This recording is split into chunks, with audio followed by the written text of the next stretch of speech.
Thank you very much. We're in a little bit of a hurry tonight, so we'd like to thank very quickly our guests for tonight. They did a great job. Jimmy Durante, Nancy Ames, and of course, Janis Ian. Let's hear it for them.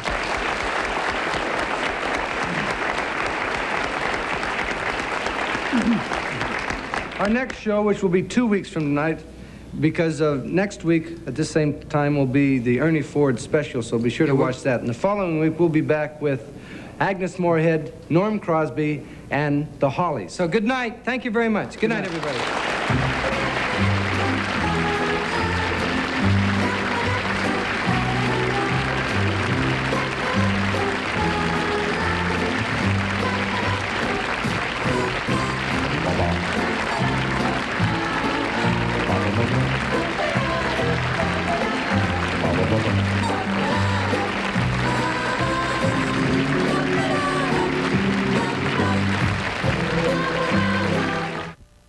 I can't help it. Every time I see Jimmy Durante, I smile. You got to smile.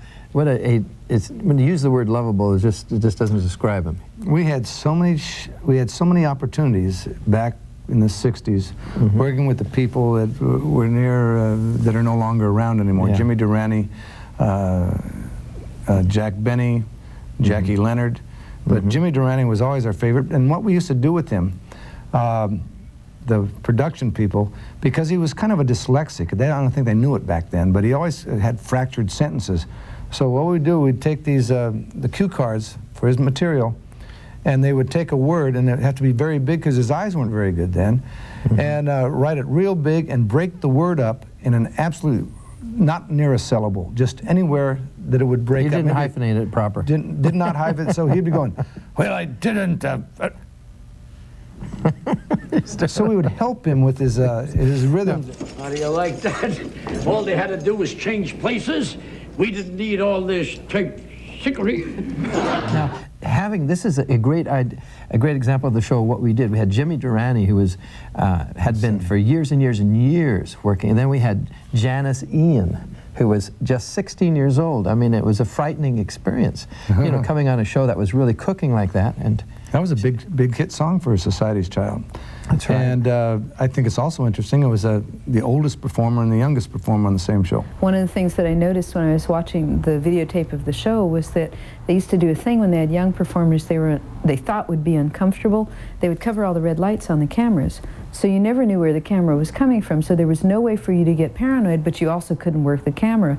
And when I was watching myself, I saw myself trying to remember to smile, which my mom had told me just before I did the show, to keep my eyes open, which my manager had told me to do just before the show, and to not be conscious that there was a camera watching me everywhere I moved. It's very strange. Come to my door, baby. Face is clean and shining black as night. They were really nice to me, and I didn't want hand makeup put on. And I think it was Dick came forward and said, you don't have to do that then, that's all right. And I really appreciated it. They were what my grandmother would call mensches. You know, they were good boys. Nancy Ames was a friend of Mason Williams. And a friend of mine. And a friend of yours. And they collaborated on that brother theme. And, you know, it's like sometimes you get so sick of your own theme. You know, like, why didn't they write Thanks for the Memory? I mean, that really sounds good. But the brother theme, and it was such a strange offbeat kind of song. I was in Las Vegas with Nancy Ames, and we were writing songs together at that time. And we were playing a song, and I played the wrong chord, something like this. I was supposed to play an F like that, and I went and slid it up, and I thought, gee, that's an interesting mistake.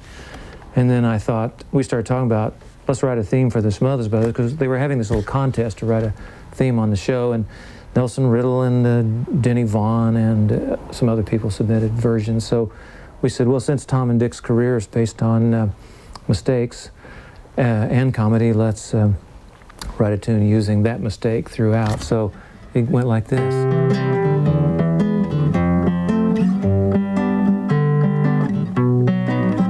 So it hits the wrong chord each change. And there's an intro to it, too, that's got a mistake in it.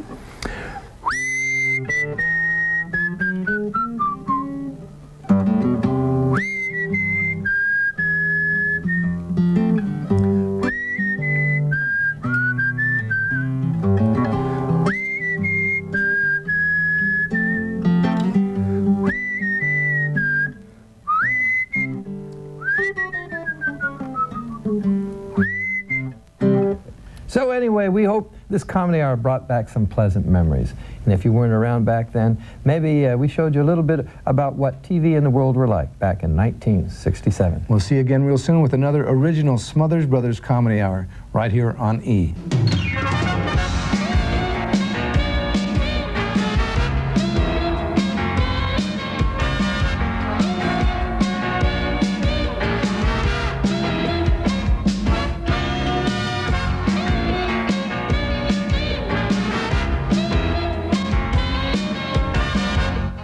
Watch the Smothers Brothers on Monday with Carol Burnett and something called the Baja Marimba Band.